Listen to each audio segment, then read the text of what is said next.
सभी को नमस्कार। आज हम डिस्कस करने वाले हैं एक सबसे बड़े मास्टर स्ट्रोक के बारे में। यूटीआई का निफ्टी 500 वैल्यू 50 इंडेक्स फंड है। अगर आप उसका एक साल का रिटर्न देखोगे तो आपको ये पता चलेगा कि आपको म्यूचुअल फंड के बारे में पता ही नहीं। ऐसे फंड्स होते हैं जो कि आपको इतने रिटर्न दे सकते हैं। ऐसा नहीं कि स्मॉल कैप का इन्वेस्टमेंट है, ऐसा नहीं कि मिड कैप का इन्वेस्टमेंट है, ये आपका मेजरली लार्ज कैप का इन्वेस्टमेंट है। मैं आपको रिटर्न्स दिखाता हूँ। मैं हर बार बोलता हूँ कि मैं रिटर्न्स के ऊपर नहीं देखता, बट अगर आपको लार्ज कैप 90% के रिटर्न दे सकते हैं तो वो आपको देखने वाली चीज है। एक साल का रिटर्न 90% का है और फंड का नाम है UTI Nifty 500 value 50 index fund. इसका मतलब ये है जो निफ्टी 500 के स्टॉक्स है उनका उनमें से ये फंड मैनेजर कौन से भी 50 स्टॉक्स में इन्वेस्टमेंट कर सकते हैं जो उनके अनुसार से एक वैल्यू है, जो अच्छा वैल्यूएशन पर अवेलेबल है। तो आपको समझ में आना चाहिए। बहुत बार क्या होता है, जब लार्ज कैप के आपका फंड है तो लार्ज कैप में ही इन्वेस्टमेंट कर सकते हैं। अगर मिड कैप है तो मिड कैप में 100% इन्वेस्टमेंट कर सकते हैं। अगर आपका स्मॉल कैप है तो स्मॉल कैप में ही वो कर सकते हैं, उनको अलाउड रहता है। लार्ज कैप है तो लार्ज कैप में अलाउड है, स्मॉल कैप है तो स्मॉल कैप में, मिड कैप है तो मिड कैप में। बट आपका निफ्टी 500 का जब आपका क्राइटेरिया बास्केट आता है तो फंड मैनेजर को ये फ्लेक्सिबिलिटी है कि जो अच्छा स्टॉक मेरे लिए अवेलेबल है 500 स्टॉक में से वो मैं सिलेक्ट कर सकता हूँ, और कोई भी 50 स्टॉक्स का बास्केट होता है। अगर आप एक साल का रिटर्न देखोगे, ये फंड चालू होते एक साल हुआ है। अगर आप एम देखोगे तो 400 करोड़ का लगभग एम है। निफ्टी 500 का आपका बेंचमार्क इंडेक्स है, ये आपको ध्यान में रखने वाली चीज है। अगर आप एक साल का रिटर्न देखोगे तो लगभग 90% के रिटर्न है, नॉट जो 100% इक्विटी स्कीम है। लार्ज कैप आपका लगभग 68% का इक्विटी है। मैंने कहा कि ऐसा नहीं कि स्मॉल कैप में इन्वेस्टमेंट किया इसलिए रिटर्न बने, ऐसा नहीं है। अगर आप large small cap 15%, mid cap सिर्फ आपका 17% है, बचा हुआ 70% आपका लगभग लार्ज कैप है। अभी स्टॉक्स देखने वाले हैं हम।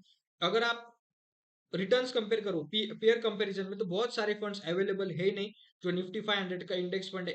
ऐसे क्या है, इनमें से क्या है, मोतीलाल ओसवाल का जो 500 का इंडेक्स फंड है उसमें से 50 स्टॉक्स में इन्वेस्टमेंट करना है, ऐसा नहीं दूसरे स्टॉक्स में भी इन्वेस्टमेंट कर सकते हैं। बट ये specific Nifty 500 value 50 index fund है ये, कि जो 500 में से जो 50 इंडेक्स फंड है, जो 50 स्टॉक्स अवेलेबल है सबसे बेस्ट इंडेक्स फंड, उसमें ही वो इन्वेस्टमेंट करते हैं। और ये इंडेक्स फंड जब आता है तब आपको खुद का दिमाग यूज नहीं करना। जो आपके सबसे टॉप के 50 स्टॉक्स है जो इंडेक्स में अवेलेबल है उसी में ही आपको इन्वेस्टमेंट करना है। आप उसके अलावा जो फंड मैनेजर है वो खुद का दिमाग नहीं यूज कर सकते।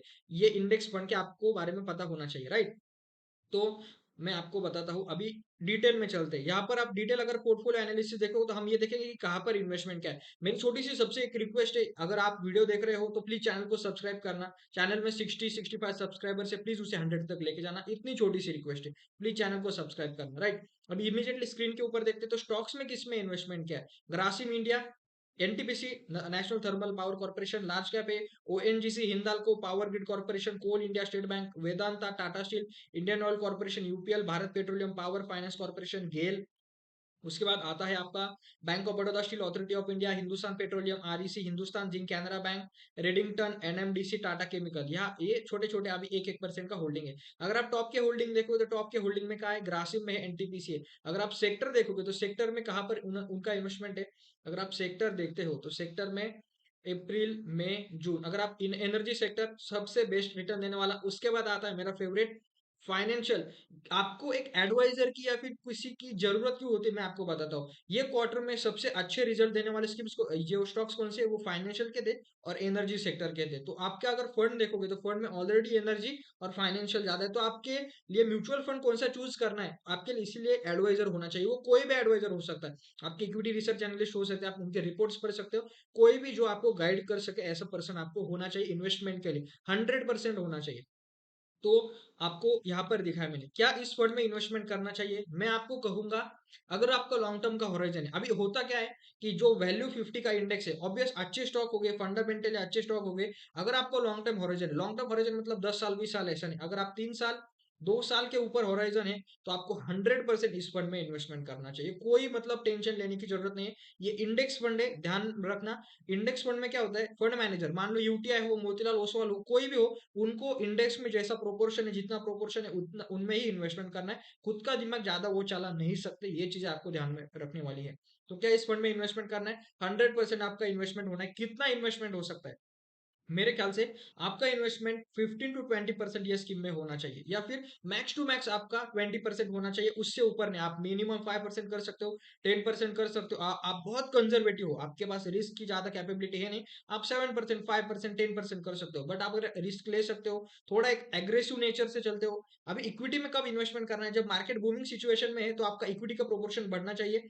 आपका पूरा बैलेंस जो पोर्टफोलियो, उसमें आपका डेट होना चाहिए, इक्विटी होना चाहिए, आपका कमोडिटी होना चाहिए। ये फंड को आपको मैक्स टू मैक्स 20% का एलोकेशन होना चाहिए। अगर 1 लाख है तो 20,000 आपका एलोकेट होना चाहिए मैक्स। उसके नीचे पर 1,000 भी चलेगा, 5,000 भी चलेगा, बट मैक्स 20,000 होना चाहिए।